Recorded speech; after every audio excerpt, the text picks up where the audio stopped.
Uncharted is a game series full of adventurous treasure hunting, trespassing onto private property to gun down the competition, solving a puzzle here and there, and of course, superhuman zombie rabid vampire monster things. I was reminded of this fact after digging through my box of games and seeing Uncharted 2 and 3 in there.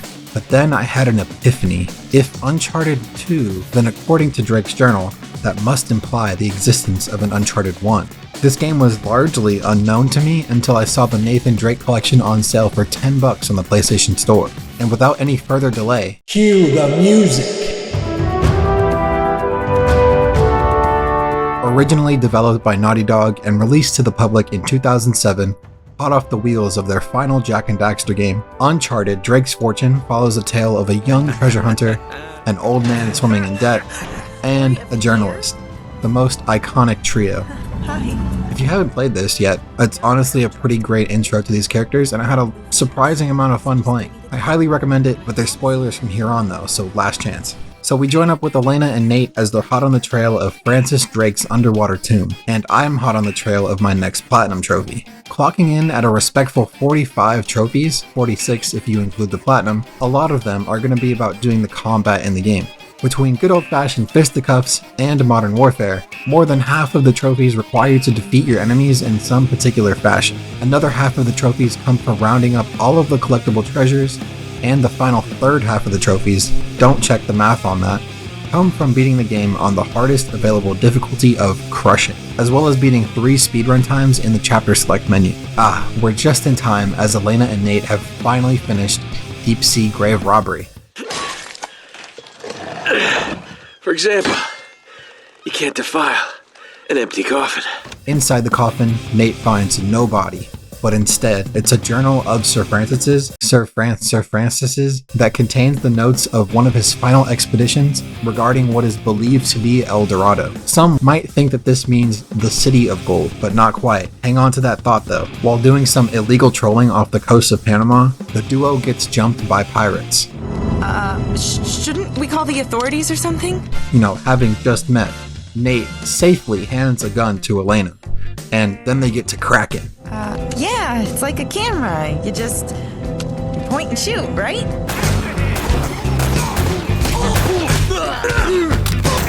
What do you say we get out of here before we attract any more attention? Jak and Daxter reference, let's go! But Sully ain't quite sure if they should trust Elena yet, so they ditch her on a dock in Panama. In Chapter 2, Sully and Nate explore some ruins, I think located in the Amazon rainforest, that Francis Drake left clues about. Part of the way through, I fat-fingered down on the D-pad. That activates the photo mode in the collection and also activates a trophy drop. Oh, got a trophy for accidentally pressing the wrong button. And just a moment later, Drake and Sully come to the realization that El Dorado isn't a city of gold. Of course. El Dorado, the Golden Man. Sully, it wasn't a city of gold. It was this. It was a golden idol. And it wasn't just the Spanish who had their sights set on finding El Dorado, but the Nazis as well. There's something you don't see every day. My God. And the Nazis are dumb enough to get a whole fucking submarine stuck in the middle of a forest. So Nate takes a look around inside of this U-boat for any possible clues to El Dorado. Finds a map that leads them in the direction of the treasure, but just as Sully gets rounded up by Gabriel Roman. Hello. I'm Gabriel Roman. Yeah, I know who you are, asshole. Manners, young Roman man. is the main antagonist of the rest of the game and Sully's debt collector, and Sully fucking dies. He's got nothing to do. Sully! After a lucky distraction, Nate runs into Elena, who happens to have a gun. Now it's time for some gameplay action, baby. Let's go!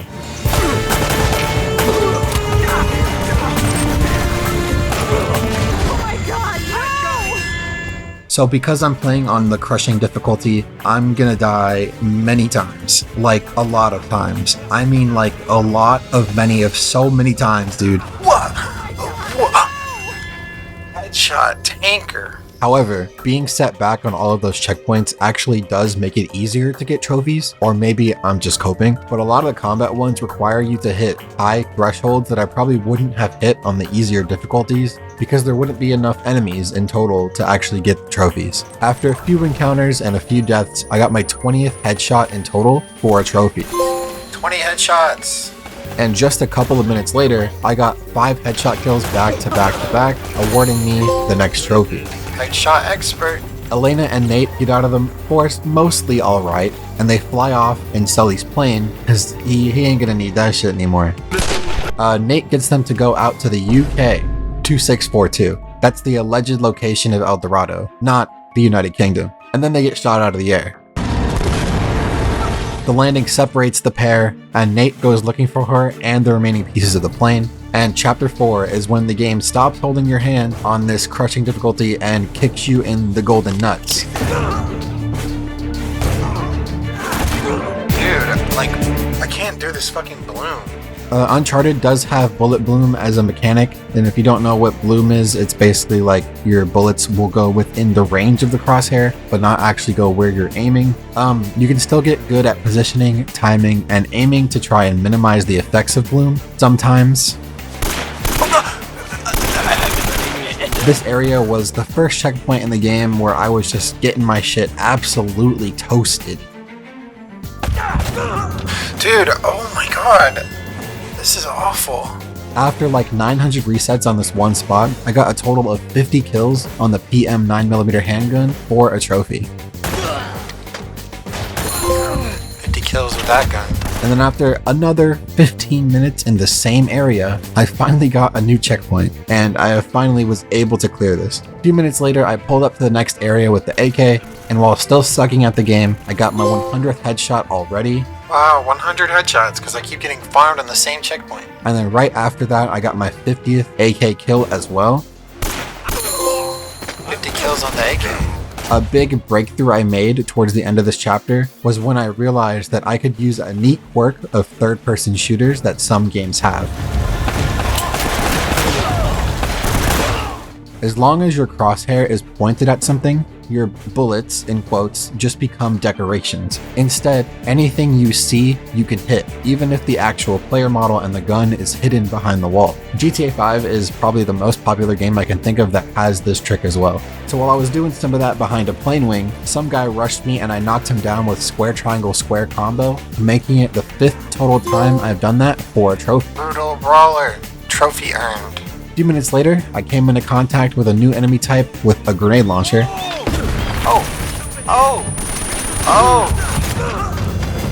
With a few checkpoint resets under my belt, I was finally able to snag that launcher and pull a triple kill with it with my elite gun skill. That's another trophy too. Triple dynamite. Right, triple kill trophy. And that takes us into Chapter 5, where we infiltrate an old fortress to find more clues about Elena's location. In this one, I got stuck in the famous Blue Room Blitz. Also, Ratchet and Clank reference, hello. Place could use a good plumber. Socioeconomic disparity. Blue Room is more of a puzzle of memory and execution. The longer I was here, I would get more reps in, allowing me to slowly download the enemies. One of my earliest runs of Blue Room saw me get my 50th kill for the Moss 12 gauge shotgun for a trophy.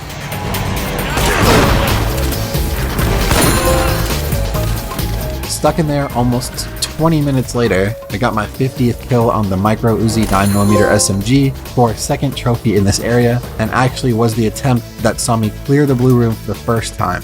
Chapter 6 has us do a little bit of shooting, a little bit of climbing, right before we get to a courtyard structure held down by like 15 dudes and a dude on a turret. This is yet another area that's more of a puzzle than actually combat. It requires perfect execution to get through, but after a hard death, I sent a martyrdom grenade to get my 30th grenade kill for a trophy.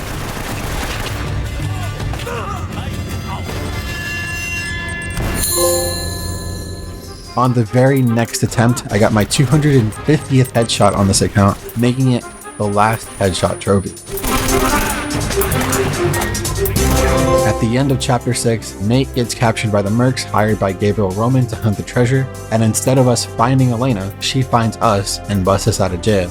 Chapter 7 is an okay on-rails section. At the end, Nate and Elena drive off a broken bridge to escape and fall into Chapter 8. This is another fairly intense combat section where now, on top of the shotguns, the grenade launchers, the AK-47s, and the handguns, they introduce an enemy with a revolver that one-shots both you. It also one-shots them as long as you get your hands on it. Nate and Elena debate the idea of quitting the treasure hunt, where Nate expresses a fear of death both for Elena and himself. So that's it. You're just gonna forget about the treasure and forget about Drake? I say, God damn it, this is not worth dying over. Okay. So they have to travel through a flooded district on jet ski and hopefully steal a boat to leave the island. After the first jet ski section is another combat section, where I come face to face with that one-shot kill revolver for real this time.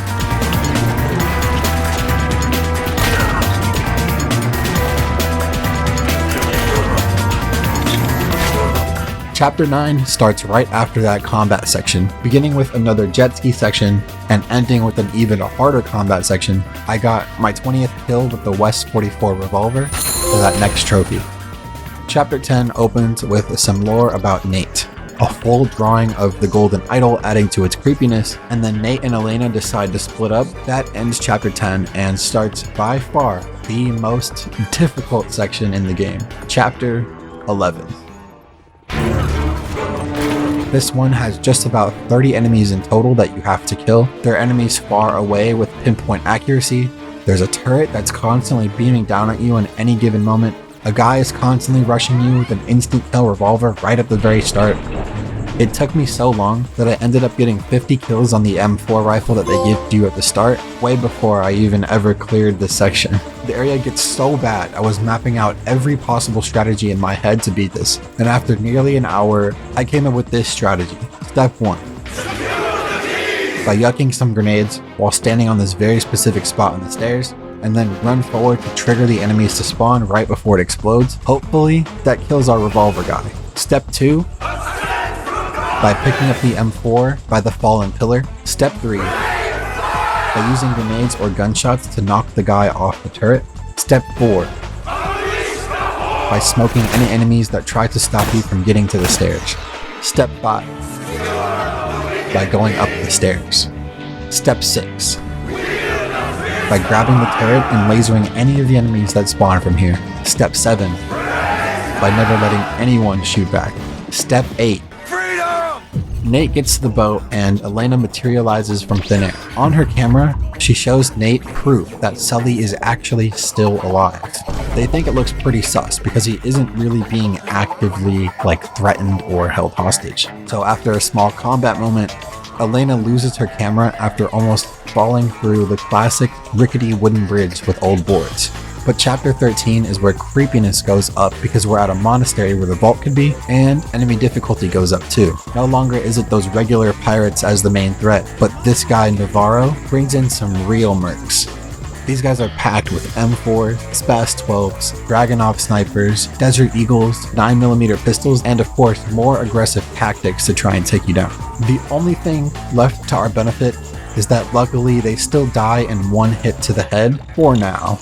After 3 long and excruciating combat sections, we made it into a library where Sully was being held. So we knocked off a bunch of the dudes that were guarding him, and Nate confronts him on why didn't he die? Why did he not die? Well, you're looking awfully good for a corpse. Somehow that revolver shot didn't pass through the Francis Drake journal at full force and kill him. Which, I mean, yeah. So Chapter 14 begins. Nate heads into the catacombs of the monastery. Here we go. He doesn't want Sully and Elena to follow him because there'll be risk factors in case any trouble comes. A bunch more difficult combat sections ensue until we arrive to the next chapter that leads off with probably the most frustrating platforming section in the game, but sometimes the automatic system is a dog shit. Why do they program it like this? But after clearing that, we drop into the mausoleum where another combat section prevents us from moving on. After a few resets, I got 30 kills in total on the sniper rifle for the first trophy in a pretty long while. I bet you forgot this was even a trophy video, bro. Chapter 16 has Nate and Elena go even deeper as they split off from Sully by accident. The vault is this massive puzzle mechanism, platforming thing under the mausoleum that we have to get through and open the door for Elena to come through. Thanks, Nate. So one more combat section awaits. And then climbing the spiral ramp up to the circular crypt room reveals that Francis Drake himself never actually made it all the way to the treasure. It's Drake. He died here on the island. Somehow his skeleton still has a full beard though. Chapter 17 begins with Elena and Nate getting ready to bail on the mission, thinking that Francis Drake never made it, so why are we still here? But without much warning, this is where the superhuman, zombie, rabid vampire monster things come into the picture. What the hell's going on out there? Didn't you see them? Oh no. Oh God, no. We're trapped. Jesus, what is that? We're dead. We're all dead. So these things can tank multiple headshots from everything other than probably a sniper. They can't be melee attacked because they will instantly kill you on this difficulty, but their AI isn't too aggressive and they tend to attack you one at a time instead of in a group. But during the standoff though, I got my 50th kill for the 9.2FS 9mm handgun for the next trophy. But soon after that, getting to a temporary safe spot, Elena and Nate had to split up once again because Elena is not a parkour machine like Nate. Chapter 18 and 19 are in this underground maze area, and 18 you are constantly attacked by the monsters, where all they give you is the German MP40 SMG for defense. I did get 30 kills with it though. That's a new trophy. I also did Run and Gunner. It's where you get a bunch of defeats on enemies while moving, and you're pressing R2 without using L2 to aim precisely. Then in Chapter 19, the story reveal here is that the idol was actually found, filmed, and photographed by the Nazis, and so were these freaky monster things. The final page of Drake's journal sits nearby, revealing that he wanted to prevent the idol from ever being found, and he tried to even flood the island, which explains the jet ski sections from earlier. Further down in 19, Monsters and Navarro's newly kitted out soldiers that have headshot resistant helmets, so it's no longer just the one headshot to defeat foes, it's two. So once we get to the other side to try and reunite with Elena, she got captured by Gabriel and Navarro and is being used as a bargaining chip to prevent Nate from getting to the idol first. Nate makes his way back to the surface where he starts Chapter 20 and he links back up with Sully at the monastery. A couple tough-ass combat sections block us from nearing the end of the game. We're only a couple chapters out now. The final stretch takes us into Chapter 21, where Navarro and Gabriel have Elena captive, and they have reached the Golden Idol, the one and only El Dorado.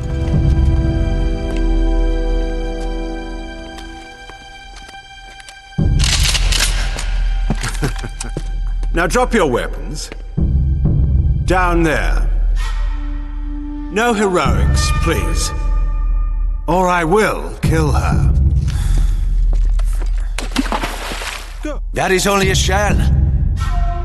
The real treasure of El Dorado lies inside.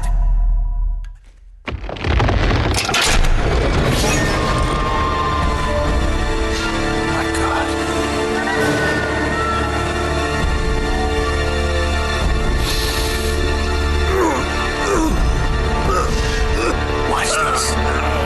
So it's like a cursed corpse that turns people into the rabid monsters when they inhale its fumes. Navarro prepares for the treasure to be airlifted out. So Nate chases down Navarro and El Dorado and hitches a ride to an offshore boat waiting for the extract. This is how it all ends.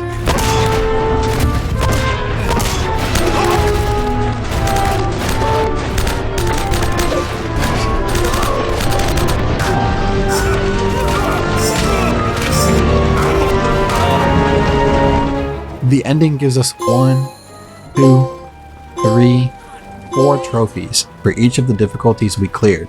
Nate sends Navarro and the golden sarcophagus plummeting down to the sea floor like it's Megatron from the Michael Bay Transformers. With 22 trophies collected on the first round, nearly 1,300 enemies defeated, and 287 deaths on crushing difficulty, we got 23 more trophies until the big plat.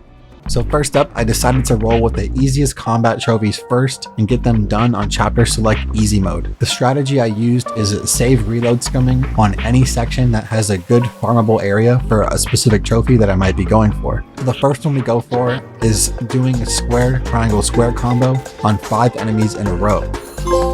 And then after that, it's cracking 20 enemies in total with that combo for another trophy. Nate has one other move that isn't explicitly told to you, but if you R2 a gun without aiming, then immediately follow up with square, he'll Superman punch them. Doing that 5 times is one trophy, but doing that 10 times in a row is another trophy. So I begin a real treasure hunt where I followed a YouTube guide for them all. I got a trophy at my first treasure in chapter 2. Then I got one of my 10th treasure in chapter 4. A couple minutes later, I found a spot to do some special things for combat trophies that I didn't get before. So if you knock down 20 enemies while you're ledge hanging, that is another trophy. And then I used more of my extras to give myself the M79 grenade launcher. I never got enough defeats during the main game, but now I got time cause 5 minutes later, I came to a different checkpoint. I used this spot in particular to get 10 grenade kills while hanging from a ledge. Okay, so the next one I was working on, you have to get triple kills by using explosions 5 times across the account. Turns out the M79 is not actually very reliable for this, because after 10 minutes, all I got was a lousy trophy for 75 defeats in a row without dying. But when I started using grenades, that's how I got the trophy I was originally going for. You'll know if it's a triple because Nate will say a voice line every time it works. Later in chapter 4, I farmed a single enemy for getting 50 stealth kills. Pretty hard to do in Uncharted 1 because there really isn't even that many opportunities to get stealth kills in the first place, but 24 minutes in, I got it. Chapter 5 is where I found the treasure to beat all treasures. Excellent Jak and Daxter reference, let's go! The great precursor orb, just chilling in the fortress. The treasure right after that was my 20th find. 30 minutes later in chapter 10, I got my 30th treasure as well. Mission Fortune Hunter. We're halfway there. So I'm making it all the way back to chapter 13. That's where you're able to pick up some more Desert Eagles again. So I defeated 20 enemies in total with that for another trophy. 20 kills on the Desert 5. Finally. Found the 40th treasure in the same chapter.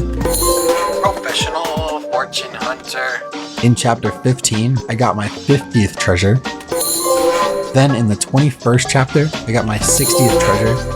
All 60 treasures. And then the final 61st treasure, because the Jak reference adds 1 to the total. That's it. That's the one. That's all of the treasures. The final treasure-related trophy has been claimed. After all that now, we sit with just 3 trophies before us. The 3 speedrunning trophies. And if there's one thing that I know, it's speed. First up is chapter 5 once again. On easy mode, speedrunning is not bad at all. Always aim for the head and you can run past some of the fights or even keep moving to a position where you can easily open up the next area. I cleared it with 808 on the clock. You have to beat it in under 10. That's the trophy. Whoa, 808 Mafia.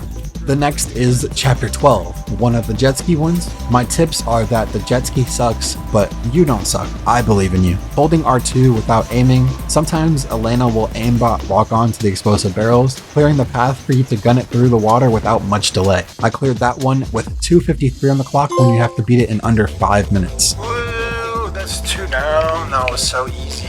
The final trophy and the final speed run is Chapter 16. This is the platforming one where you have to dip and dodge and slip and slide past traps and pitfalls. My recommendation for this one is that if you ever get hit by one of those swinging fire spikes, immediately pause the game and reset the checkpoint. This will also revert the in-game timer as well, and since I also replayed this level for the treasure hunt, I already had a good idea of how exactly to clear this level, so practice makes perfect. Also, try to run past a lot of the fighting towards the end. If you get it on the first try, you're cracked.